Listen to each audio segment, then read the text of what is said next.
Hai sahabat Kepoin Info, mengapa jari kaki yang tersandung benda keras terasa sangat sakit?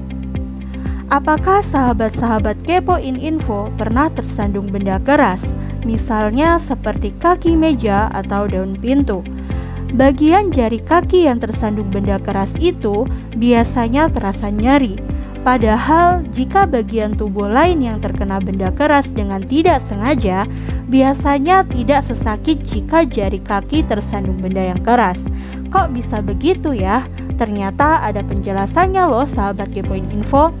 Menurut Science Insider, ketika bagian jari kaki tersandung, jari kaki menyandung dengan tekanan sebesar 2 hingga 3 kali berat badan kita. Nah, jadi jari kaki kita memiliki permukaan yang sempit. Ini membuat tekanan yang besar itu tidak bisa disebarkan. Akibatnya, rasa sakit hanya terkonsentrasi pada titik yang tersandung tadi. Ini juga menjelaskan mengapa akan terasa lebih sakit ketika jari kaki tidak sengaja menginjak benda tajam yang kecil, seperti duri, dibandingkan benda yang lebih besar. Penyebab rasa sakit saat tersandung bertahan lebih lama. Jempol kaki memang terasa sakit ketika tersandung, namun rasa sakit yang berdenyut-denyut kemudian muncul. Nah, rasa berdenyut inilah yang biasanya terasa membuat jari semakin sakit. Ini karena ketika jari kaki tersandung, ternyata di dalamnya ada ikatan ujung syaraf khusus. Bagian ujung syaraf itu namanya nociceptors. Kemudian, ikatan syaraf-syaraf penerima itu mengirimkan sinyal rasa sakit sekaligus. Sebagian sinyal juga berjalan lebih cepat dibandingkan sinyal yang lain. Syaraf penerima yang lebih cepat itu namanya A delta nociceptors. Syaraf A delta nociceptors mengirimkan sinyal gelombang pertama yang lebih bergerak dengan kecepatan 20 meter per detik. Wah, ngebut sekali ya sahabat Kepoin Info.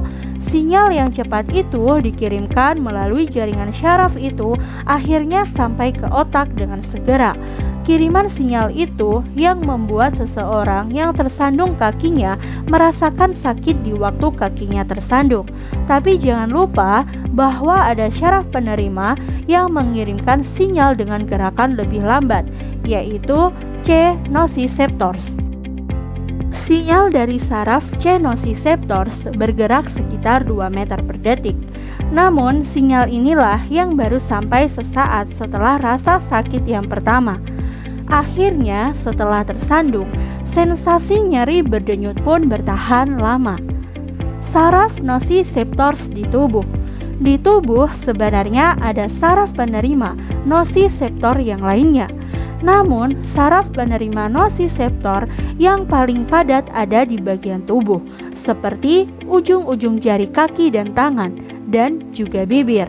Bagian tubuh itu adalah bagian tubuh yang kita gunakan untuk mengenal benda dan lingkungan di sekitar kita. Ini juga alasan mengapa jari yang tergores kertas dan bibir yang mengelupas terasa sangat sakit. Sebenarnya, nociceptor di jari kaki tidak sebanyak di jari tangan. Tapi karena tidak ada terlalu banyak lapisan untuk meredam benturan di jari kaki, sangat mudah untuk membuat nociceptor di sana mengirimkan sinyal rasa sakit.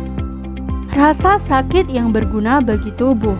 Menurut peneliti, rasa sakit dari sinyal nociceptors ke otak itu berguna bagi nenek moyang manusia zaman dulu. Sebelum ditemukan antibiotik, luka yang terjadi di tubuh bisa menyebabkan infeksi yang berbahaya. Nah, bayangkan kalau luka itu terjadi di kaki, padahal kaki sering menginjak permukaan yang kotor atau bahkan dihinggapi bakteri. Sehingga rasa sakit itu mengingatkan manusia zaman dulu untuk berhati-hati agar tidak menginjak atau tersandung benda yang membuat kakinya luka dan sakit. Gen itu pun diturunkan sampai pada manusia sekarang. Sekian informasi yang dapat saya sampaikan. Jika kalian suka dengan video ini, silahkan tekan tombol like. Jika menurut kalian video ini bermanfaat, silahkan share ke teman-teman kalian. Dan jangan lupa tekan tombol subscribe dan aktifkan lonceng notifikasi agar tidak ketinggalan video menarik dari kami. See you!